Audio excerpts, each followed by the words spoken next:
प्रभू येशू ख्रिस्ताच्या नावाने प्रेमी सलाम. आमच्या यूट्यूब चॅनलवर आपले स्वागत आहे. नवीन असाल तर सबस्क्राईब करा. प्रभू येशू ख्रिस्ताच्या सेवाकार्यासाठी सबस्क्राईब करून मदत करा. आपल्या विश्वासी लोकांना शेअर करा. धन्यवाद. आमच्याकडे संरक्षक देवदूत आहेत का? मत्ते 18 अध्याय 10 वचन म्हणते, या लहानांपैकी एकालाही तुच्छ लेखू नका. कारण मी तुम्हाला सांगतो की स्वर्गातील त्यांचे देवदूत माझ्या स्वर्गातील पित्याचे तोंड नेहमी पाहतात. तुम्ही ही लहान मुले हा संदर्भ एकतर त्याच्यावर विश्वास ठेवणाऱ्यांना लागू होऊ शकतो. वचन 6 किंवा लहान मुलांना. वचन 3 ते 5 संरक्षक देवदूतांबाबत हा मुख्य संदर्भ आहे. यात काही शंका नाही की चांगले देवदूत संरक्षण प्रदान करण्यात मदत करतात. दानिएल 6 अध्याय 20 ते 23 वचन, 2 राजे 6 अध्याय 13 ते 17 वचन माहिती प्रकट करतात. प्रेषितांची कृत्ये 7 अध्याय 52 आणि 53 वचन, लूक 1 अध्याय 11 ते 20 वचन.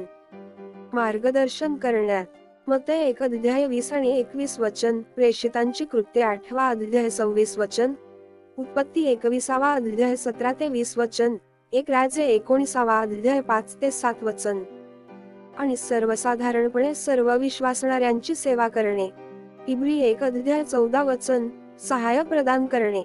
प्रश्न उद्भवतो की प्रत्येक व्यक्तीला किंवा प्रत्येक विश्वासणाऱ्याला त्याचा किंवा तिचा नेमलेला देवदूत असतो. जुन्या करारात इस्रायल राष्ट्रासाठी एक मुख्य देवदूत मिखाएल नियुक्त करण्यात आला होता. दानिएल 10 अध्याय 21 वचन, 12 अध्याय 1 वचन. परंतु पवित्र शास्त्र कुठेही असे म्हणत नाही की देवदूत कोणा एका व्यक्तीसाठी नियुक्त करण्यात आला होता.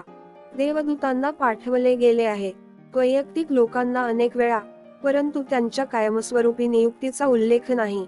यहुदी लोकांमध्ये पालक देवदूतांच्या अस्तित्वावरील विश्वास जुन्या आणि नवीन कराराच्या दरम्यान पूर्णपणे विकसित झाला होता.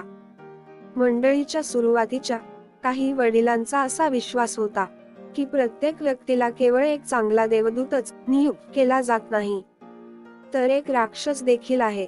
संरक्षक देवदूतांवरील विश्वास बऱ्याच काळापासून आहे, परंतु त्याची पुष्टी करण्यासाठी कोणताही स्पष्ट शास्त्रवचनीय आधार नाही. मत्ते 18 अध्याय 10 वचन मध्ये त्यांचे या शब्दाकडे लक्ष दिल्यास आम्हाला आढळते की ते ग्रीक भाषेतील एक सामूहिक सर्वनाम आहे आणि विश्वासूंना सामान्यतः देवदूतांद्वारे सेवा दिली जाते. या वस्तुस्थितीचा संदर्भ आहे. हे देवदूत नेहमी देवाच्या चेहऱ्याकडे टक लावून पाहतात असे चित्रित केले आहे की त्याच्याकडून आस्तिकांना त्याच्या गरजेच्या वेळी मदत करण्याची आज्ञा मिळते. या संदर्भात देवदूत एखाद्या व्यक्तीला इतके संरक्षण देत आहेत असे दिसत नाही की ते स्वर्गात देवाचा शोध घेत आहेत. सक्रिय जबाबदारी किंवा पर्यवेक्षणाची कृती देवदूतांऐवजी देवाकडून आलेली दिसते, ज्याचा योग्य अर्थ होतो कारण देव हा एकमेव सर्वज्ञ आहे. तो प्रत्येक आस्तिकावर प्रत्येक क्षणी नजर ठेवतो आणि आपल्यापैकी कोणाला देवदूताच्या हस्तक्षेपाची आवश्यकता असते तेव्हा त्यालाच माहित असते, कारण ते सतत देवाच्या चेहऱ्याकडे पाहतात. देवदूत त्याच्या इच्छेनुसार या सर्वात तरी सेवा करण्यास तयार असतात. प्रत्येक विश्वासणाऱ्याला त्याच्यासाठी किंवा तिच्यासाठी एक संरक्षक देवदूत नेमलेला आहे की नाही याचे उत्तर पवित्र शास्त्रातून निश्चितपणे दिले जाऊ शकत नाही. पण आधी सांगितल्याप्रमाणे देव आपली सेवा करण्यासाठी देवदूतांचा वापर करतो. पवित्र शास्त्राच्या आधारे हे सांगणे सुरक्षित आहे की तो आपल्याला ज्या प्रकारे वापरतो त्याच प्रकारे तो त्यांचा वापर करतो. म्हणजेच त्याचे हेतू पूर्ण करण्यासाठी त्याला आपली किंवा त्यांची कोणत्याही प्रकारे गरज नाही, परंतु तरीही तो आपला आणि त्यांचा वापर करण्याचे निवडतो. इयोब 4 अध्याय 18 वचन, 15 अध्याय 15 वचन.